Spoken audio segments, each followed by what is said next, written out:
Ladies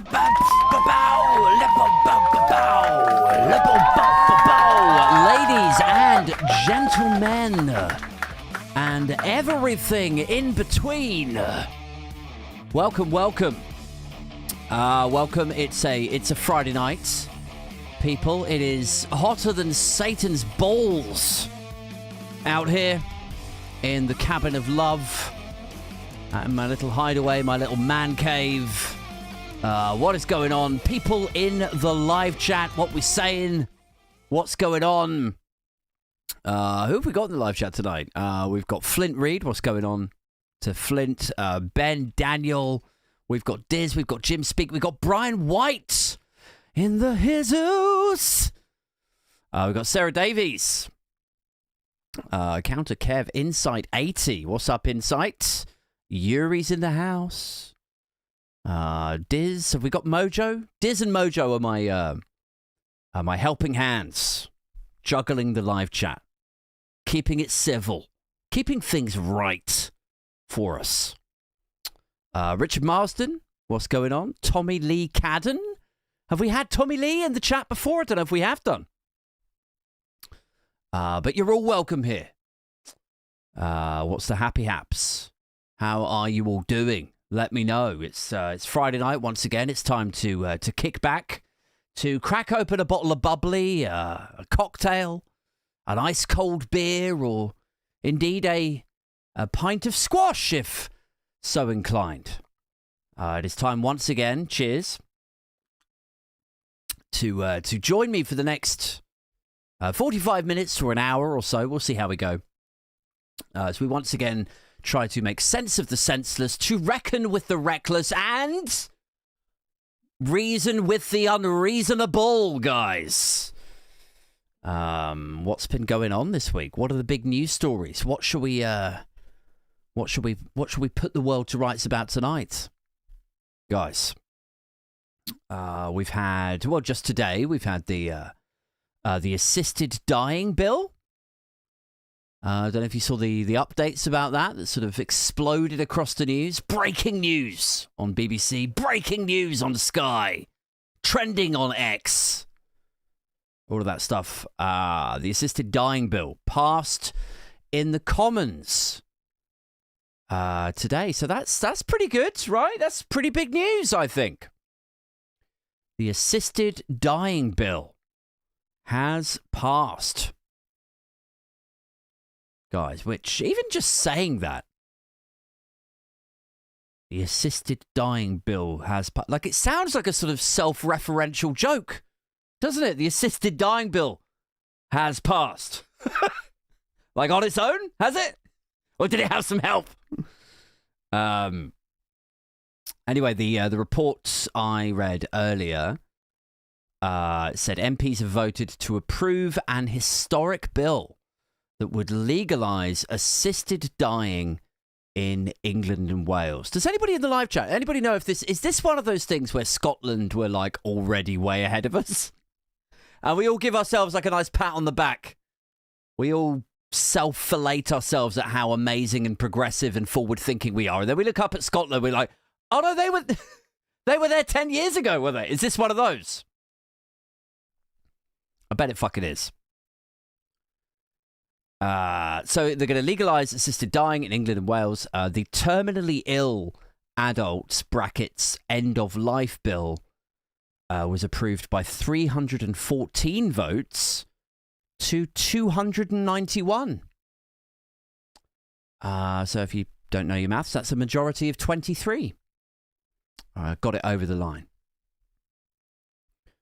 And it says, due to a 4-year backstop added to the bill, a 4-year backstop could actually be 2029 before assisted dying is actually offered.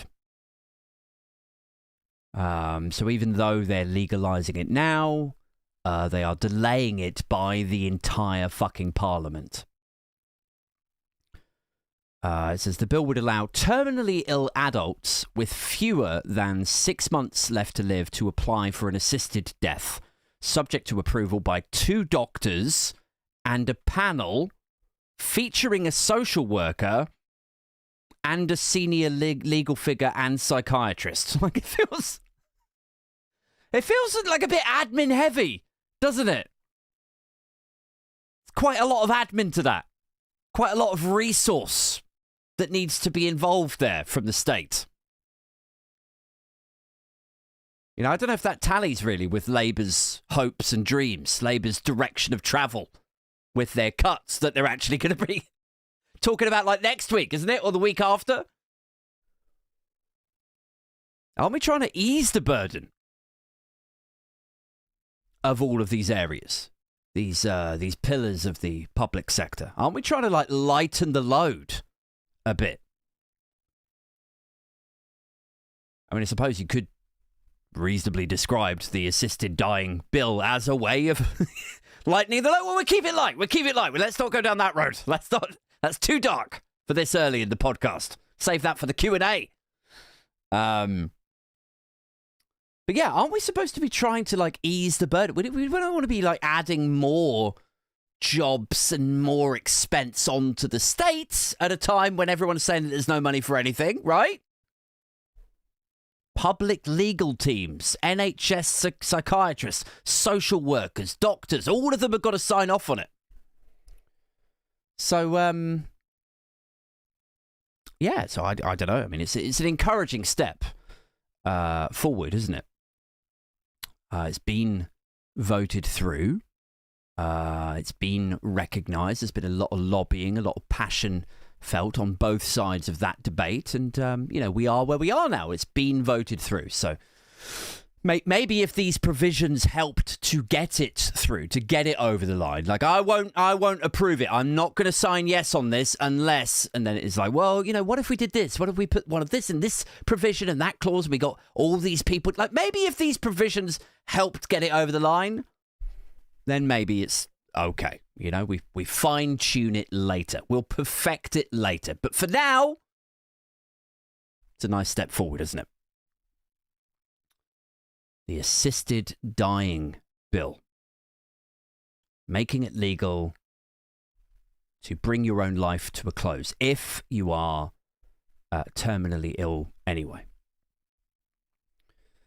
Do you think we're going to see the same pro-lifers who hang around like outside abortion clinics, hanging around now outside the Dignitas places? Because there's going to be Dignitas places now, isn't there?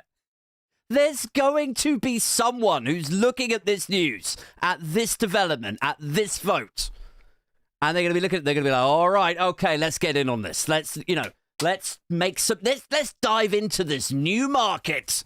There's going to be somebody like that out there, isn't there?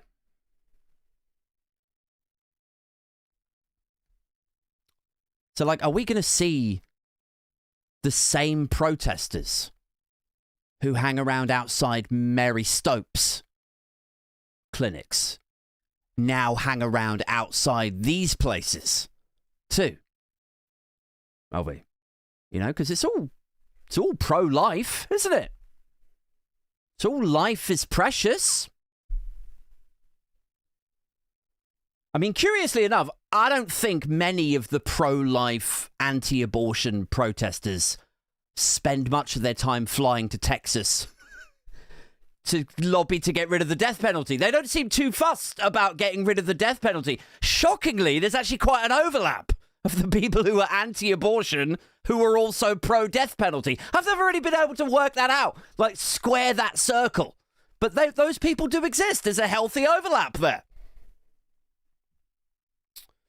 So are we going to see the same protesters who normally hang around outside the abortion clinics now hanging around outside the Dignitas place or whatever it is?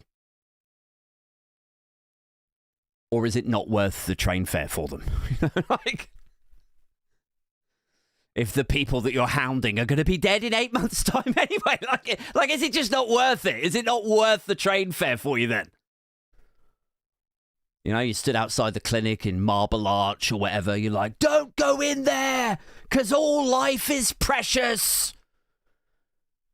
The guy turns around and goes like, I mean, I'm gonna be dead within a year anyway. And you're like, well, all right then.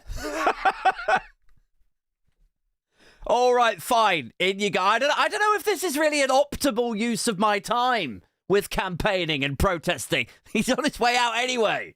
It's not optimal. Anyway. So you have to be within 6 months of death anyway. Estimated, I suppose. You have to have all of the sign-offs, the psychiatrists, the nurses, the care workers, the doctors.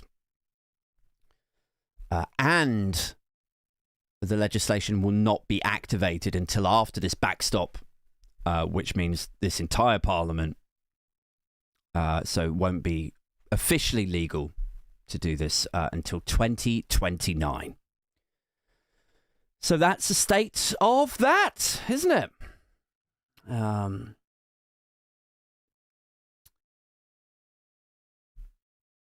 Jim Speaker's in the chat saying, those people only care about life until it's born. And that is true. That is...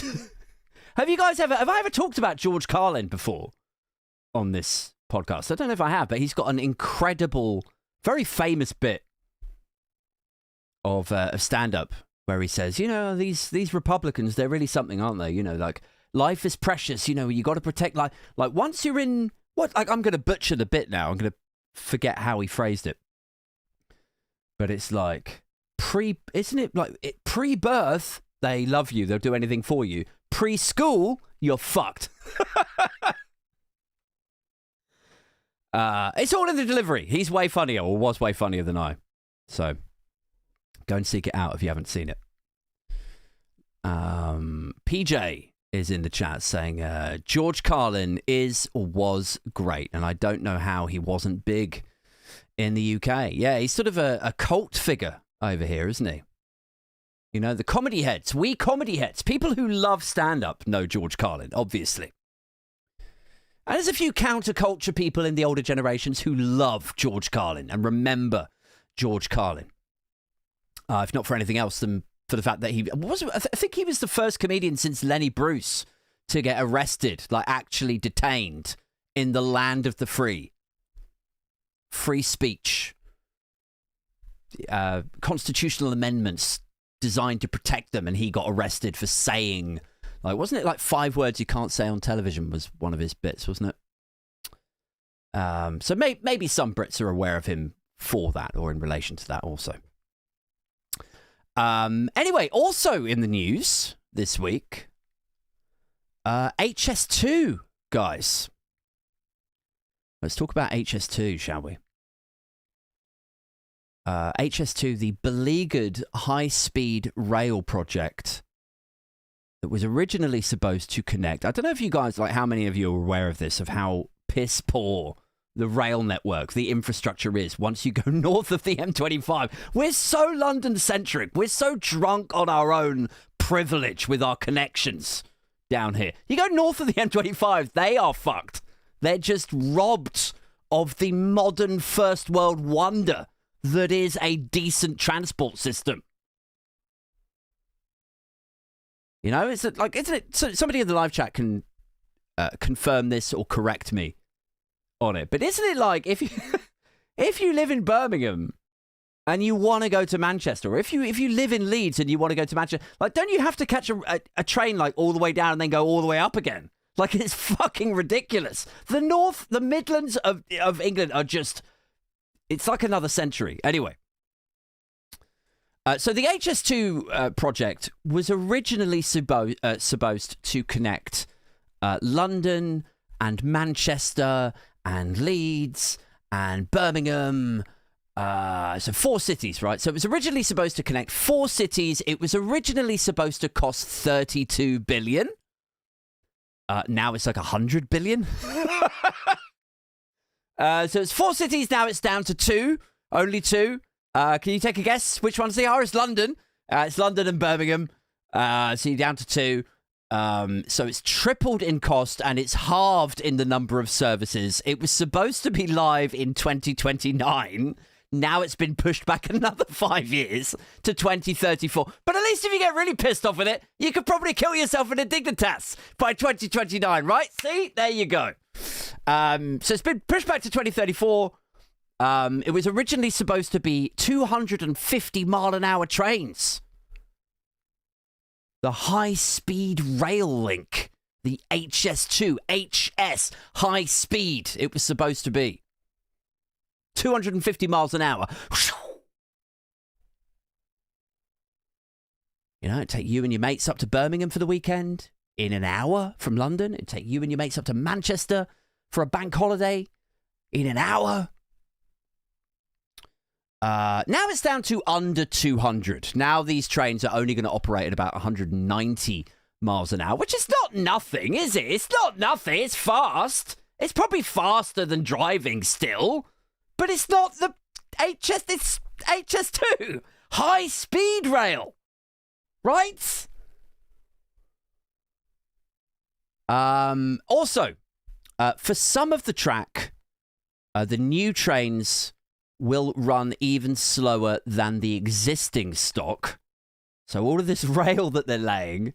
And all of the cost, the tripled cost, up to 100 billion, and all of the delays, what do you get for that? You actually get, on whole chunks of it, you get these new shiny trains that run slower than the already stuff. It's not clear to me how this is an improvement. And they'll have fewer seats in them. They have fewer seats in them than the existing stock. So, like, the whole thing from start to finish, from left to right, from Gordon Brown through to David Cameron, Theresa May, Johnson, Sunak, and now into Labour, the whole thing is just this colossal disaster.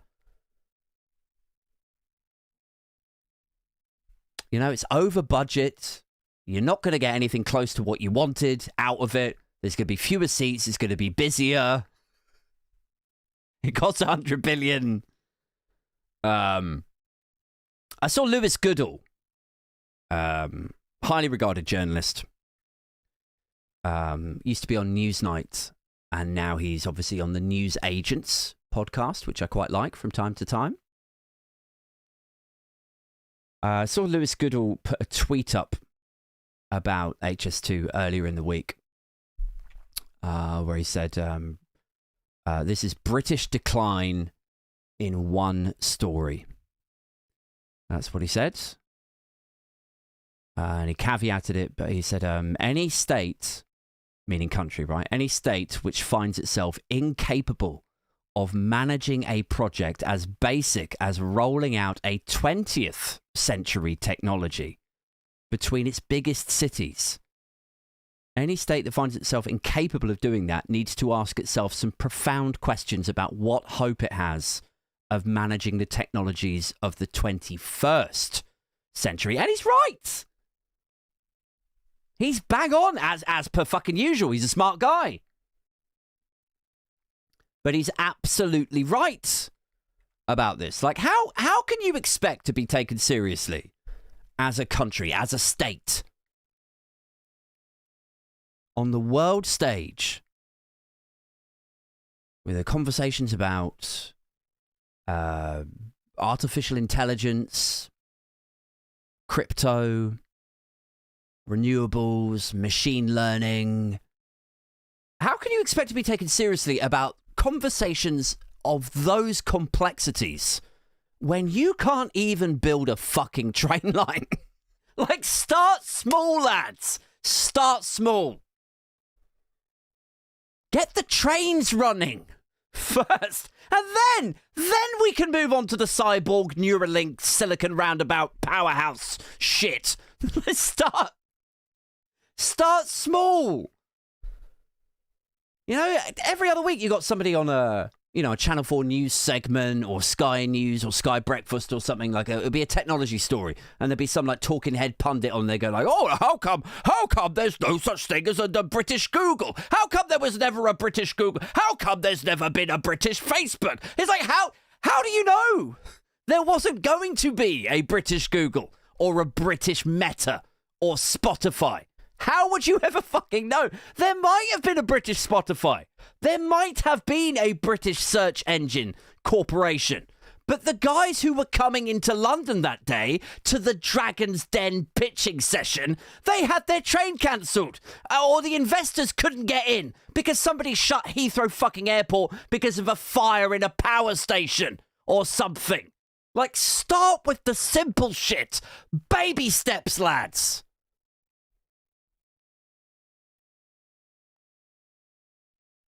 Like, sometimes I feel like it's the country that's terminally ill. Do you know what I mean? Sometimes it feels like it's the country that's on its way out. Sat there on a slab in a hospital. It's a terminal case. We know we haven't got long left to go. Everything's creaking. Everything's breaking down. Nothing's working anymore. We're all in pain. And we're reaching out to the psychiatrist and the two doctors over here, then Lewis Goodall over here, holding out our hand to Lewis. And Lewis looks over and goes like, "Yep, this is managed decline in one story right here. Like he's definitely in decline now. Give him the jab. Give him the jab. It's fine. You've got sign off." Oh man. I was in London earlier on today, guys. I was in London, and two things struck me as I was visiting our great capital city with fantastic transport links. It really does have top-notch transport links, guys. Can't stress that enough.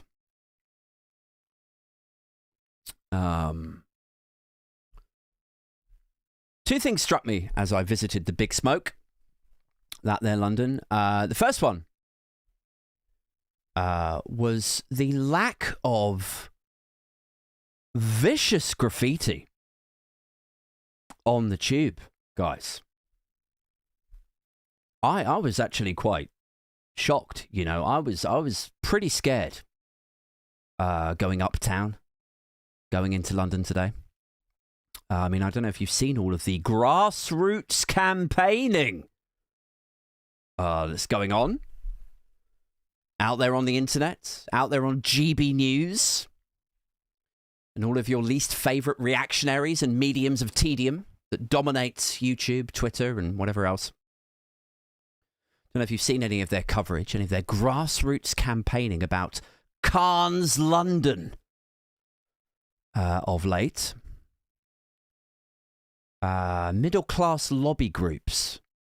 They are middle-class lobby groups wearing high Viz Vests. And on the back of the vest, it says, doing what Sadiq can't, right? It's just like... It's...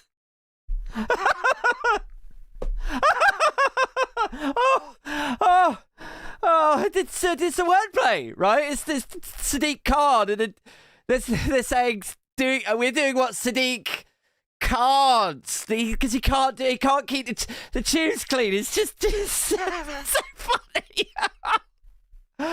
Oh mercy. Oh lordy.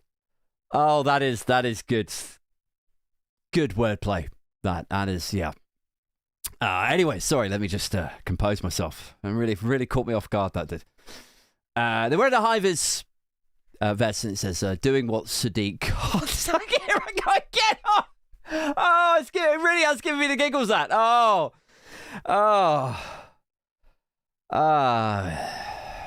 it out. Anyway, these guys in the high vis vests, they scrub the tube trains, is what they do. They clean off the graffiti, don't they?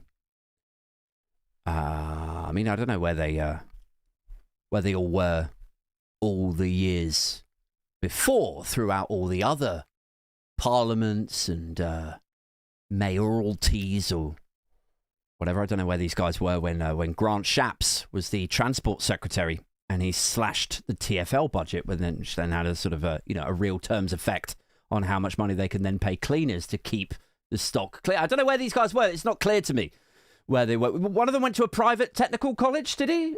That's where he was? Okay, right, yes. A grammar school. A grammar school and a private technical college. Right. Maybe that's where they were. But yeah, from what I can glean, they are a load of a posh boy activists brigade in their high-vis vests, and they suddenly care about public services now. They suddenly care about it now that Labour are in charge of the central funding contributions, and it's a Labour mayor who's responsible for TfL, right? Like I want to hunt them all down, right? I want to hunt these guys down in their high vis things, and I want to take them out in Mayfair and Kensington, and I want to point at the double red parking lines. You know how you get like double yellows in most places? Well, up like Mayfair and Kensington, because it's so important up there. Because rich people really don't want you parking where you shouldn't. You get double reds in very posh parts of London. So I want to take these guys up there with their high vises because they hate the paint, right? They hate the paint. Break out in hives at the mere sight of some paint. I want to take them to Mayfair and Kensington and point at the double red lines on the road and be like, look, Tarquin! Look over there, Tarquin! They're doing it here too! Somebody's put some red paint down there to stop you parking your Evoque right where you want to. You should do something about that. Gets confused, climbs down, starts scrubbing away the double reds. Parks his Range Rover there. Off you go, Tarquin. There's a whole street to take care of. Don't let me stop you, son. But yeah, they seem really mad at Sadiq, don't they? All of these guys seem really mad at Sadiq Khan about the tagging and the graffiti. And it's not them that's saying this stuff, but there's a lot of, clapbacks and replies online from people who say things like, oh, no, nice one, Sadiq. Oh, no. There's a lot of crying. There's a lot of, attacking Sadiq Khan. Just another day in Khan's London, overrun with criminals, with the graffiti and the vandalism and the tagging. I'm like, you understand it's not actually Sadiq that's doing it, don't you? You understand that. You appear to be apportioning an awful lot of blame at this one gentleman over here. You understand it's not him actually going out and tagging. I want to take them onto a tube train. Point out the graffiti to them. Look, check this one out. This one says, J fingered Amy, lol. I mean, I know Labour comms are pretty bad. They're fairly shit, I get that. But even for them, I don't think this is messaging that the Mayor of London would choose to get out. It's not his style. I don't think there's no seal of the mayoralty underneath it. J fingered Amy, lol. This message brought to you on behalf of the office of the Mayor of London. It's not from Sadiq. You gotta trust me on this. Or this one over here, just on the door. Frankie drank cider here. I really don't think that's his either. Or what's that one? What's that one over there? My dad was a bus driver. Well, okay, that could, yeah, fine. That's what, but the rest of them, I really don't think it's Sadiq. I just don't think it's him. Anyway, so this grassroots campaign has continued, and obviously you got the guys in the high vis, but you've also had Robert Jenrick has been out collaring fare dodgers. He posted a thing like sort of selfie cam stuff of him going through, I think it was Liverpool Street Station, wasn't it? Somebody in the live chat can tell me. It all feels very coordinated to me. It feels like a coordinated attack of various reactionaries, politicians or whatever, and they're all on a WhatsApp group and they're like, well, this is the plan This is the soft lobbying thing. And the narrative we're trying to collectively weave is that Sadiq Khan, the Muslim mayor, has lost control of lawless London. That's the message. That's the story we're telling here. Like, that's how this feels to me. But yes, Robert Jenrick was, this is about 2 or 3 weeks ago now. He was out collaring fare dodgers, which I thought was pretty brave. I mean, he thinks he's being confrontational, doesn't he? To the hoodlums, to the rapscallions, to the heathens out there. He thinks he's being confrontational, like he'll scare them back onto the right track. The right track, presumably including deliberately helping your Tory donor to avoid a £45 million tax bill, which Robert Jenrick did do. What a shame nobody chased him down and shamed him in the street for that. Not a politician, not an activist, not a guy with a high vis, with a selfie cam and a lapel mic, not even a journalist tried shaming him about that. Now he's probably going to be the leader of the Conservative Party. That's how much it scared him back on the right track. Oh, I bet he feels silly. But no, it was brave of him to confront these fare dodgers because presumably in that confrontation, in order to win it, in order to just scare him off, I honestly think all you would need to do is pull out a picture of Mickey fucking Mouse and Bobby would start running. He'd just he'd jump over the gates. He'd be fare dodging and fare jumping to get away from a picture of Mickey. Because he doesn't like Disney characters. I don't know if you're aware of that, if you remember those stories. He can't stand them. It's like a phobia or something. Which is, of course, a reference, to the child refugee centre that had pictures of Mickey Mouse, and he made them paint over it because he didn't want it to be too welcoming. Anyway, so Jenrick and this high-vis activist group, they're called Looking for Growth. By the way, that's how grassroots they are. Have you ever heard of a grassroots activism group with such a fiscal sort of economic focused, we're looking for growth, are you? Okay. I mean, with the high-vis and the grassroots and the selfie cam stuff, I thought you were it's going to be like an eco thing or something to do with, a compassionate progressive cause. No, we're all about growth. We just want growth. Right. Okay, yeah, looking for growth. It's what you're looking down here. Is it behind the spray paint? Like, what is the strategy here, lads? Looking for growth, they're called. So Jenrick, Looking for Growth.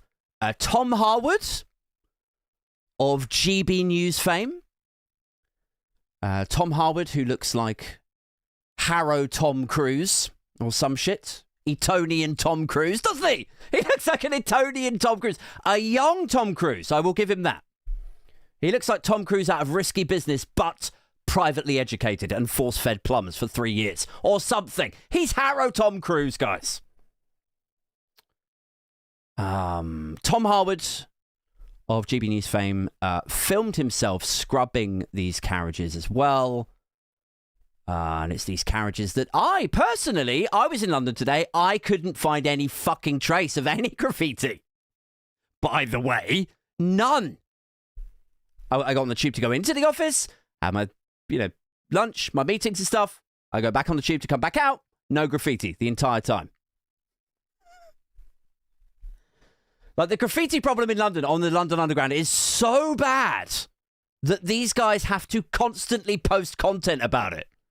It's so bad that presumably what happened today is that they had already all been out scrubbing. They had beaten me to it, hadn't they? Hero Harwood had obviously flown in with his cape on. He had just finished scrubbing it all off. He'd just finished cleaning every single tube carriage because it's an epidemic, guys. It's a graffiti crime epidemic in Sadiq Khan's London. He'd just finished scrubbing it all off and cleaning it all off of the tube train. And then he came out of the tube station and he took his cape off and he went back to the office, changed back into his suit super quick, changed back into Clark Cunt. Just in time. Is my theory, and I told him as much on Twitter this afternoon, guys. I offer full transparency. It's a rare foray back onto Twitter. For me, that one. Normally I just post links on there these days. And, I have the conversational kind of thread stuff on BlueSky, typically. But for this, I thought I'd make an exception. Given that they all are posting their videos about tube trains and graffiti and all of that stuff, I just thought, like, do you know what? Here's the response to it. Knock yourself out. Harrow Tom Cruise. So that was the first thing I saw in London today. And the second thing, just to round us off, the second thing I saw that amused me today in London was I saw a group of lads. And they were wearing, like, suit trousers and then, like, black vests, like actual vests, not high-vis vests. So suit trousers, shoes, and then black vests, and then, like, a couple of them had, like, suit jackets with them. Wow. Pardon me. And the reason that it struck me, the reason that they caught my eye, is that they looked like a sort of parody of lads. Like, I had to sort of... I've been exposing myself to quite a lot of AI recently, and now it's gotten to the point that when I flick down a feed and I see a video of something that's shocking or quite jarring, I do second guess myself now. Like, there's a lot of the time when I'm on the internet, I'm like, is this real, though? It's like, I do have to second... Is it a deep fake? Has it been AI generated? And this was one of those things, but it was in real fucking life. Like, I was like, these guys can't be real. Like, and I'll tell you why. Because they were wearing all of the... Like, it was like they were sort of cast as extras in a Michael Jackson video, as though, like, they're supposed to be, like, the baddies, right? Except this was just how they were dressed. It's like big, stocky, white guys in suit trousers, shoes, and then, like, black vests, looking a little bit mobster. A couple of tattoos, big, like, meathead, like, stuffy, hot meathead. And that, like, the neck on the back was like a fucking... It looked like... Do you know when you see, like, a bald guy with a fat neck and the rolls of the neck look like two dead seals, like, slumped on top of one another?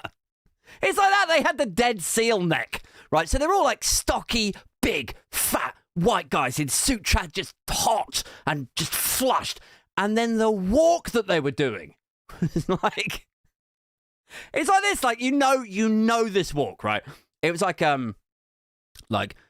chest puffed out, right? So you puff your chest out, shoulders back, right? And then with every step, if you do, like, the right step, you move your left shoulder down. You do the left step, you move your right shoulder down. So as you're walking, in unison, perfectly choreographed with the other four lads in this group, all of whom look identical. They could be in the same police lineup. They're basically the same person.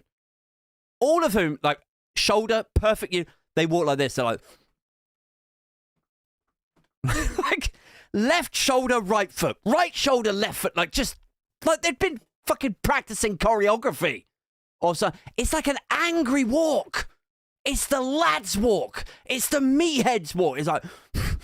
And it looked like they were really angrily on their way to somewhere. And I had to double check. I was like, are they real? Are these actually real people? Do real people still walk like that? That looks like a walk from the 80s. That looks like a walk from, like, not even the EDL, but the dads of the guys who were in the EDL. The dads from the 80s would have used to walk, like, angrily like that. It's a racist walk. Can a walk be racist? I don't know. But if I was a person of colour and I saw that walk, I in turn would walk. I would go somewhere else. Like, how can you be that angry and be on your way somewhere when the weather's this nice, right?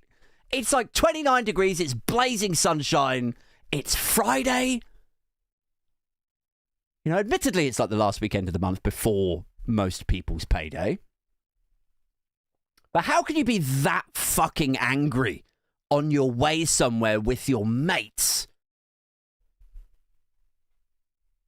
I don't think I've ever been that angry while still walking somewhere in my entire life. I think, like, if I've ever been that angry on a trajectory to headed towards somewhere, I think I've usually concluded, actually, this is probably not going to make me happy. I might turn around and walk the other way.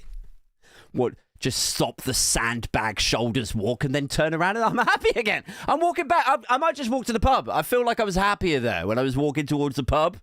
Why are we walking to the... I don't even know what would make me that angry.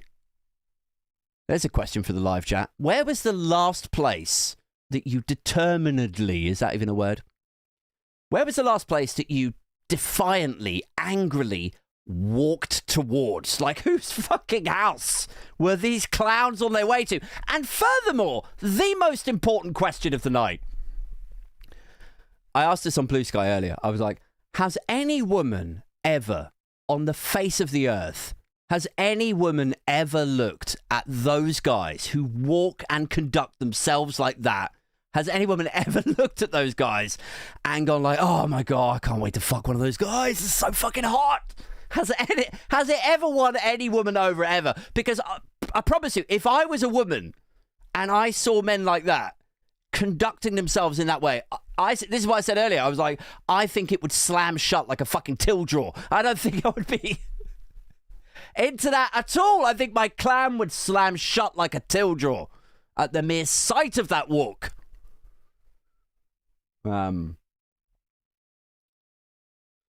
Anyway, let's wrap it up here. We're about 15 minutes shy, aren't we, of the normal ending? But I've been in town all day, so I haven't had as much time to read the news, do a bit of prep, and all that stuff. So let's leave it there for now. Thank you so much for continuing to tune in and show your love. I'm going to wind this down now, and we're going to do the lock-in.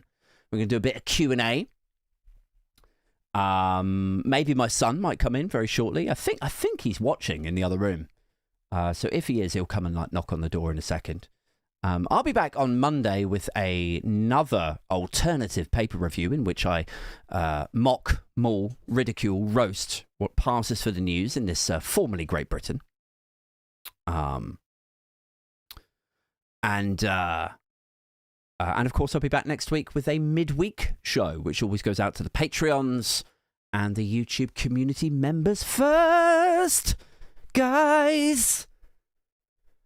So yeah, thanks very much for listening. I'll be back next week. See you all soon. Let's wind this down to the lock-in, please. All right, here we go. How do I get my music on? Did I sort the music from last week? Well, that's a question, isn't it? Lock-in chat.